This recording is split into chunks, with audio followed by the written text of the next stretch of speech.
You're listening to The Tiger and the Viper.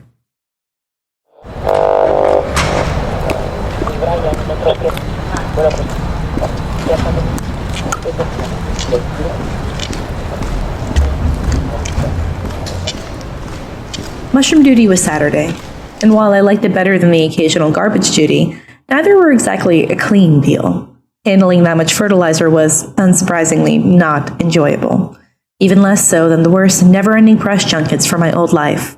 In a lot of ways, mushroom duty was a humbling reminder that you could start back at square one at any day, but it didn't come without a bit of getting used to.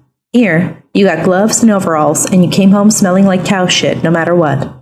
It was a bit of a pain in the ass considering we were living on limited water in the unincorporated region, and showers happened mostly once a day. But at least Saturday was quiet.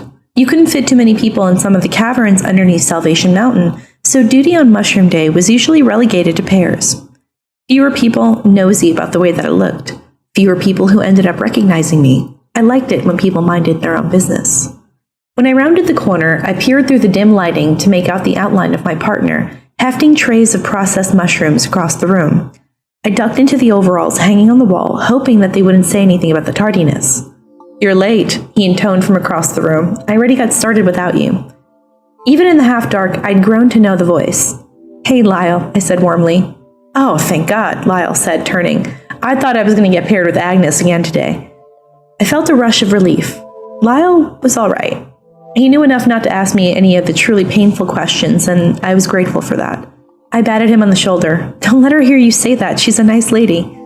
He laughed, throwing his hands up in surrender. "No, she is. It's just that she smells distinctly of ammonia." "Cat pee," I sighed, not wanting to even admit it. "Cat pee?" He gestured around the cavern. "It's just a lot in the small space. The manure is already, a treat." I watched Lyle dust his hands off and grab a new set of pallets. "All right, city girl, since you're late to your shift, do you want to help process this pile?" I groaned. "No one pays attention to that, Lyle. You're the only one who cares about tardiness." "Someone has to," he shrugged, stepping aside. I reached my gloved hands into the mushroom bunches and started to break up the dirt clumps from their stems. "I'm sure, like you're not delighted when you get mushroom duty." I gave him a pointed look over my shoulder. Lyle's eyebrows shot up in a dramatic animated arc. I don't have the first clue about what that could possibly mean. "Uh-huh," I said, casting my eyes around the dim cavern. Lyle tended to forget that I could see a little better in the dark than he could. A little of that was because he had shitty vision. A little of that was because I had surprisingly good vision. My gaze landed on a small, recently tended lump of mulch in the corner of the cavern. "So, you're definitely not growing psilocybin in here, right?" "Nope," Lyle said, entirely way too quickly for my liking. "Lyle." "Yeah, Sonny," came the polite reply. "There's kids that run around in here. You really think that's a good idea?" I leveled a look at him. He cracked under my gaze, laughing. "That's why it's not over there," he said, following my gaze. He pointed above my head. "It's up there." I looked upward, seeing a small pocket-shaped alcove in the cavern wall. Lyle shined the flashlight on his belt towards the alcove and illuminated the smooth, droopy cluster of mushroom heads growing up above us. I laughed. "I thought you were out of the game for good." Something in his proud smile took on a slightly serious note. "Look, I respect Daedalus, and it's practically family. I'm not trying to bring that sort of stuff into Salvation."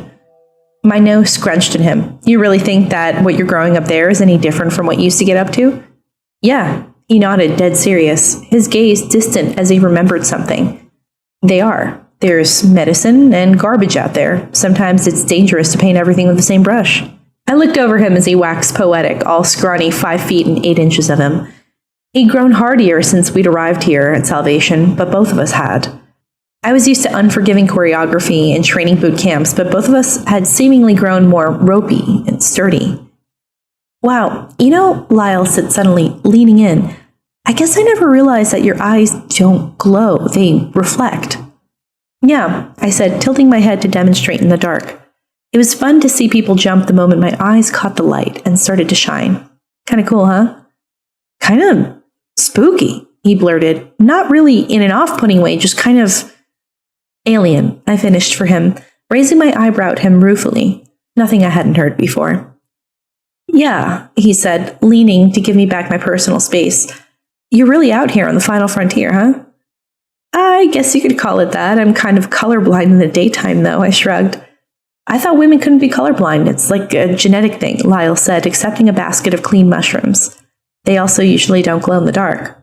Point taken. Hey kids! A head ducked into the small cavern. We turned and 8 was standing nervously in the narrow threshold. Anyone see Daedalus? I've been looking for her all day and this place is a goddamn labyrinth. He paused and sagged into his carbon leg for a moment, catching his breath. Yeah, I swear it feels like there's a new alley or corner tucked away every day, I said, peering around us. That's because there is, 8 laughed, more of a good-natured wheeze. We took on 500,000 people seemingly overnight. This place is going to start giving old LA a run for its money. It's a sprawl. I felt a nervous knot in my gut when he said that, wondering how in the world they'd prepared the city's power grid for something like that, or accounted resources for that many people. I tried to keep the worry clear from my face. It wasn't like I knew what was going on, so it wasn't my place to judge. I was just a washed-up pop star shoveling mulch and cow shit, processing mushrooms. My civic duty was currently being fulfilled by fungi. Abe pushed off the stone ball and straightened himself out, wiping down his sunburnt forehead with his sleeve. All right, well, if you see her pass by, will you let her know to answer her comms, or come find me? Lyle and I nodded, and he pushed off to climb back up the stairs. That's weird, Lyle said, turning back to his work, frowning. What's weird? I said. Abe looked a little frazzled. That's not usually like him. I shrugged, turning back a new palette. Running a city is hard. They say leadership gives you grace. Lyle laughed. Oh, crap. What have you been running this whole time, then? He turned then, which made the moment that a dirt-covered mushroom beamed him in the head all the better.